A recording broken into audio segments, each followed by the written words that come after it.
Next आप लोगों का विजन क्या है? किस तरह से आप आर्यावर्त को और आगे ले जाना चाहते हैं और क्या कर रहे हैं स्टूडेंट्स के लिए? सबसे पहले तो विस्तार न्यूज़ के लिए बहुत बहुत धन्यवाद इस कार्यक्रम के लिए। और जैसा कि हमारे वाइस चांसलर सर ने बताया कि 2023 में मतलब हम माने कि हमारा थर्ड बैच अभी चल रहा है, बच्चे जस्ट पास होने वाले हैं, अभी हमारा कोई भी बैच अभी पास नहीं हुआ है। उसके बावजूद भी हम लोग प्रयास कर रहे हैं कि हम लोगों का मुख्य विज़न जो है कि भोपाल में बहुत सारी यूनिवर्सिटी हैं, हमारी यूनिवर्सिटी बिल्कुल एक ऐसे रूरल एरिया में पड़ती है, बहुत ही ग्रामीण परिवेश में हम लोग विश्वविद्यालय चला रहे हैं। और जो GER रेशियो जो हम लोग बढ़ाना चाहते हैं ग्रामीण एरिया के, वहाँ की जो गर्ल्स हैं हमने उनका ये देखा है कि वो भोपाल तक आ नहीं पाती हैं पढ़ने के लिए। तो हम लोगों का प्रयास ये है कि रूरल एरिया में हम लोग रूरल डेवलपमेंट में हम लोग काम कर रहे हैं और वहाँ को हम अपनी जो यूनिवर्सिटी है इसको हम MSME से जोड़ने का आगे चल के प्रयास करेंगे। बहुत अच्छी बात है, कैसे MSME को जोड़ सकें।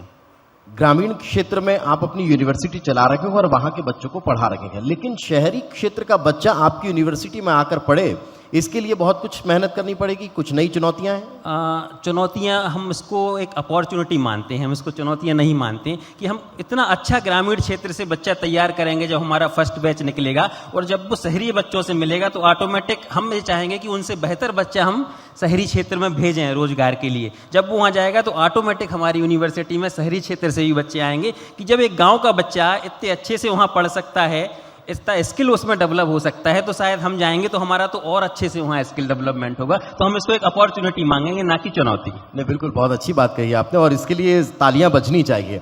लेकिन मैं अब आपसे एक और चीज़ ये समझना चाह रहा हूँ कि जो हमारे editor in chief Gyanendra Tiwari ji अभी आप लोगों के बीच आए थे और उन्होंने बहुत कुछ बताया, उन्होंने व्यावहारिक शिक्षा पर जोर दिया और ये आप और हम सब लोग महसूस करते हैं। हम स्कूल कॉलेज में पढ़कर आते हैं, क्योंकि अगर मैं यहाँ बैठकर अभी आप लोगों से माइक पर बात कर रहा हूँ तो शायद ये मैंने नहीं सीखा होगा।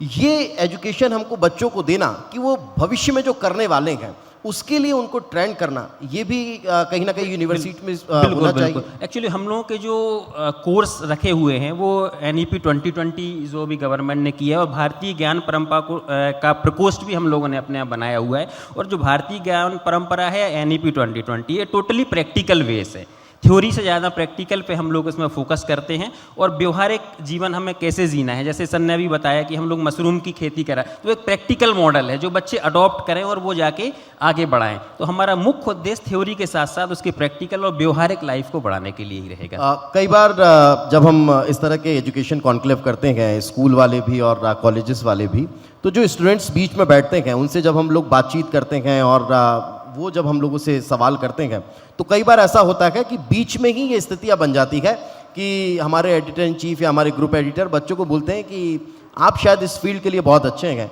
और वो वहीं ऑन एयर हम नौकरी दे देते हैं। क्योंकि सबसे बड़ी चीज़ ये होती है कि कोई भी बच्चा जब यूनिवर्सिटी सेलेक्ट करता है तो उसको ये लगता है कि क्या ये यूनिवर्सिटी मुझे जॉब ऑफर कर पाएगी, क्या ये यूनिवर्सिटी मुझे उस लायक बना पाएगी कि कैंपस आए और मैं उसमें सेलेक्ट हूँ और वहाँ पहुँच जाऊँ। तो इसके लिए भी क्या व्यवस्थाएं हैं? एक्चुअली हम लोग अब स्टूडेंट्स हमारे चूँकि पास होने वाले हैं तो हमारा भी प्रयास है प्लेसमेंट के लिए। हम लोग बहुत सारी जो MNCs कंपनीज हैं इसके साथ हम लोग MOU अभी प्लान कर रहे हैं, और जिससे हम चाहेंगे कि हमारे 100% बच्चे जो रहेंगे वो हमारे प्लेस हैं। और प्लेसमेंट के साथ साथ हम लोग इनक्यूबेशन सेंटर जो चला रहे हैं, बच्चों को तैयार कर रहे हैं कि आप जॉब लेना, आप जॉब देने वाले बने। तो उस ओर भी हमारा प्रयास काफ़ी वाकई में बहुत अच्छी बात है और इसके लिए प्लीज़ तालियां कि हम भी वही कोशिश कर रहे हैं कि जॉब करने वाले नहीं, जॉब देने वाले बनिए।